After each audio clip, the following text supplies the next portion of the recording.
A mixture of defiance and fierce determination rose in me. I had never felt anything like this before. When the obstetrician was ready, I gathered all the strength I could muster for the first contraction. I pushed twice, with no result. Knowing that the next contraction was my last opportunity to avoid a cesarean, I took hold of Gerard's hand, looked deep into his eyes with extraordinary determination, and pushed once more, with all the hope I had left in me. Gerard still remembers this moment very clearly. Never had he seen such fearless strength on my face before.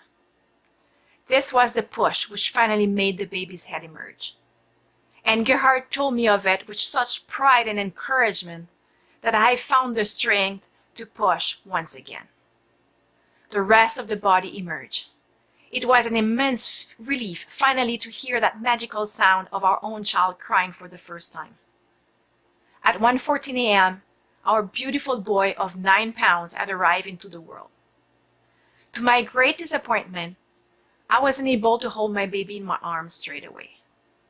My vagina had been so badly torn by the birth that the obstetrician wanted to treat it immediately. It was Holly who took my baby away to do the Apgar test and weighed him. Throughout the whole process, I talked to my crying child to reassure him. Mommy's here. It will be okay. I'm going to hold you in a second. Seeing how desperate I was to take him into my arms, Holly asked the obstetrician if she could give him to me.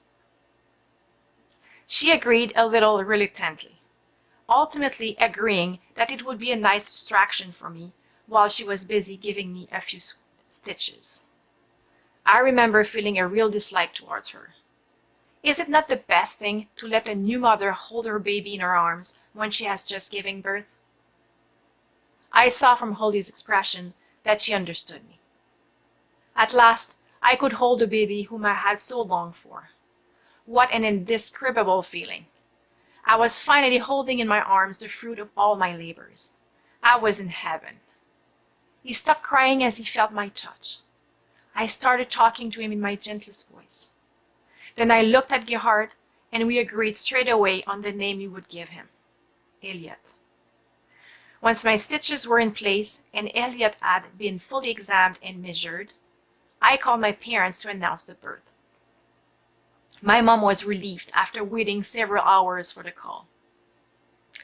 Straight after the conversation, I had a try at breastfeeding. As soon as I offered my nipple to Elliot, he took it in his mouth and started to suck as if it were the most natural thing in the world. Even Holly was surprised to see how easy this first feed was. Gerhard took the chance to film this tender moment. Shortly afterwards, I asked Holly to show us the placenta that she was inspecting. She took the time to point out the different parts of it. She was amazed at its size. It looked like a placenta for a baby of 12 or 13 pounds. I was intrigued and delighted to see such a remarkable thing which my pregnant body had created. Then she told us that Elliot's head had a circumference of 39 centimeters, which was 4 centimeters above average. She'd had to measure it twice to make sure she hadn't made a mistake. No wonder that he had such difficulty coming out. In fact, it was the back of his head which was curved instead of the top, which gave the impression that the back of his head had come out first rather than the top of it. As a woman of slender build, it had been quite a feat for me to give birth naturally. This was also the reason for my third-degree vaginal tearing. She reassured me that his head would regain its shape naturally. Then the time came to move to another room. Holly and Marzi had brought a wheelchair to my bed so that I would not have to walk. I sat up slowly on the edge of the bed, and when I was ready, Holly and Marzi helped me to sit on the wheelchair. That was when I started to feel dizzy, and straight away I told them that I was not feeling well. I lost consciousness. All that I remember is feeling water on my face and Marzi giving me a few slaps on the cheek to try to bring me around. My first thought was that I should speak, and so I started saying that I had 10 fingers. I looked at them all and saw how shocked they were by my state. Gerhard told me afterwards that after saying that I was not feeling well, my whole body had started trembling and I had lost consciousness. As I came around, I had said some sentences which he had not understood because I had been speaking in French rather than English. I had really given him a fright. After reassuring themselves that I had regained my senses, Holly and Marzi put me back to bed and took my blood pressure. It was very low, which explained my loss of consciousness. To help me feel better, Holly managed to find me a sandwich to eat and some juice to drink.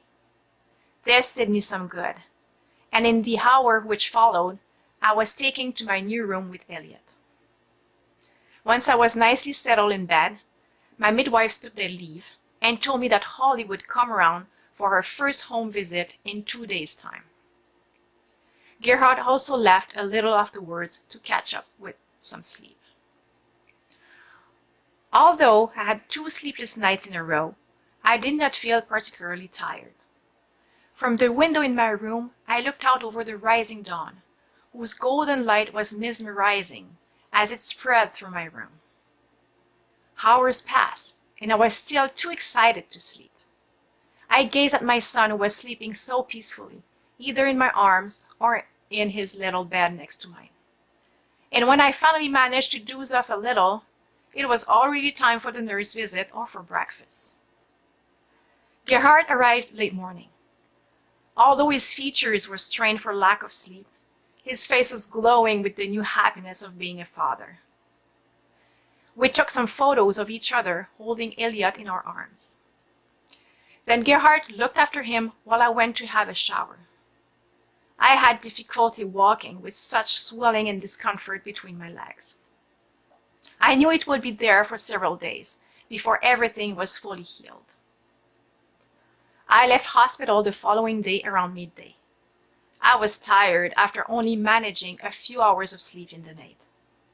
The nurse's visits, the background noise, and Elliot's feeds had not helped me recuperate at all.